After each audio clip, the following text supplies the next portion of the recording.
Madam President, thank you so much for making the time to have this conversation today. We are here to celebrate Pride Month. We're talking a lot about how Pride began and where it is now. And I'm curious, when you hear the term Pride Month, what do you think of? You know, I'm old enough to have been a young person in the 1960s. And I think for those of us outside of the community, the issue of how the LGBTQ community was treated was highlighted by Stonewall, a club in New York, frequented by members of the community, that was raided by the police. And that raid resulted in the community fighting back against the police, harassment and brutalization. And that whole incident gave rise, I think, to recognition in the larger community. We had a real challenge here in terms of how members of the LGBT community were viewed, and particularly how they were treated by the police, who felt free to harass, law-abiding residents who were just at a club, right? But because they were members of the LGBTQ community, they could be harassed and beaten and whatever. I thought this could be a good moment for us to reflect on the progress that has been made for and by the community, legislatively, socially, and I'm curious to know, when you were my age, I'm 26, what was life like, culture like, in relation to gender identity, sexual identity? Was that part of the conversation? Well, first of all, you have to understand that was 50 years ago for me, so that's quite a while. And thinking about my, sort of college and post-college life, and there was a lot of, I think the LGBTQ community was in a way the most marginalized because there was discrimination against its members sort of across the board. So, as an African American, I particularly saw that in our African American churches. It hasn't gone away in our churches, but it's much less strident than it used to be. But a lot of, I won't say demonization, but disparagement of people in the LGBTQ community. I think we've made a lot of progress in since I was 26, which was 50 years ago. But I think it's still true that the LGBT community is more at the margins than other groups, and that's it's a sad fact. It was a lot more accepted or tolerated to disparage members of the community in public and private. Name calling and whatever. Absolutely. I was thinking about that recently, actually, because one of the common self-identification terms that I use myself is queer. That was not something that was a positive, I think, for a long time, right? I think that was more disparaging and has been kind of reclaimed by the community in recent years.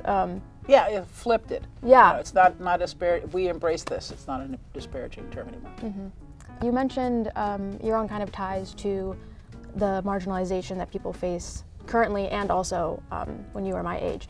How does that feel to see these sort of legislative and social regressions today? There's always Arthur Schlesinger wrote this book, and I can't remember the name of it, about cycles in American history, and the pendulum swings back and forth. And for most of my young adulthood and early adulthood, the pendulum was swinging in favor of expansion of human rights and civil rights. And now I feel like we're on the backswing. And there's always a reaction to these enlargements of who gets to be human and respected and appreciated. And then, people who were hostile to that push back, and sometimes the pendulum goes backwards as it is now. How do you maintain hope and forward thinking and momentum in times where the pendulum is swinging backwards? So I'm a history teacher. Martin Luther King said, "The arc of the moral universe is long, but it bends toward justice." The arc of the moral universe is long, but it bends toward justice. Now, it turns out that that's a paraphrase of something that was said by a 19th century abolitionist, Theodore Parker, but that's beside the point. He's well known for it.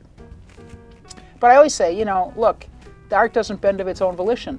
At every point in our history, ordinary people have had to stand up and do their part to bend the arc, and that's the moment we're in now. We have to do what we can to bend the arc toward justice. So.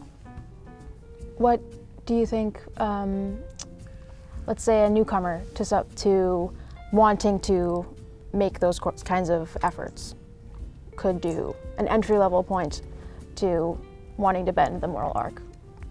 Where do you think someone should start? Well, find an organization that represents your values, supports your view of community, and get involved in it. I mean, it's sort of paralyzing if you try to think about it, just what can I do? But you have to figure out what you're going to do in combination with other people. So, you find an organization that either represents your community or represents your values or both, and get involved and work with other people. So, what I always say is we have to support all of us who are in a position to be marginalized for one reason or another, whether it's gender, or race, or sexual orientation. Have to stand up for each other, because we can't throw anybody under the bus and allow the reactionary forces in this country to pick us off one by one, or pick communities off one by one. I think it's really important that everybody understand that once you start down the road of demonizing and scapegoating and objectifying different groups in the community, you're going to be on that list eventually. So, you mentioned a little bit earlier noticing that some progress has been made in your own communities, specifically in the Black church, when it comes to being, if not more accepting, maybe more open-minded in relation to, or less publicly damning. Yeah, the LGBTQ community. What do you think has kind of pushed that forward, and is there anything that you would say people could do to continue that progress? I just think changes in the larger society. I mean, I never would have predicted that the Supreme Court would allow same-sex marriage, for example. I mean, I never thought we'd have a Black president in my lifetime either, but so, sometimes you're surprised in a pleasant way by things that happen, and you have to remind yourself that that's the case, because we get enough surprises that are pretty unpleasant. Yeah, absolutely. What have been some of those pleasant surprises at Cook County with legislation or other work for the LGBTQ community? Well, we always celebrate Pride Month. At least we have since I've been president. We celebrate Pride Month. We have a Pride flag at Daly Plaza, which is a city-county space. We have, at the request of Commissioner Kevin Morrison, gender-inclusive language in our work. So, there are a lot of things that have been done to lift up the LGBTQ community, but we're still in a moment in which we're still in a reactionary moment. And as I said, whether it's race or gender or sexual orientation, we're all impacted by that. Is there any closing thoughts you have about maintaining momentum or feeling hope for the future, especially when we're in a challenging political moment? So I guess what I'd say, if we don't fight back, they win. As I said, you have to stand up and fight for the values in the communities that you are part of or believe in, and so, and for your values. So it's not a moment to be discouraged. It's a moment to understand that you have an obligation as a citizen in a democracy, and that obligation doesn't begin or end with voting. I always say, if you're a citizen in a democracy, your obligation, of course, your first obligation is to vote, but that's not the end of it. Necessary but not sufficient. You have to be an engaged, involved citizen, and that means supporting candidates you believe in and causes you believe in. Yeah, absolutely. Well, Madam President, thank you so much for your time today. I really appreciate it, and your perspective is always so enlightening. Thanks for inviting me, Avery.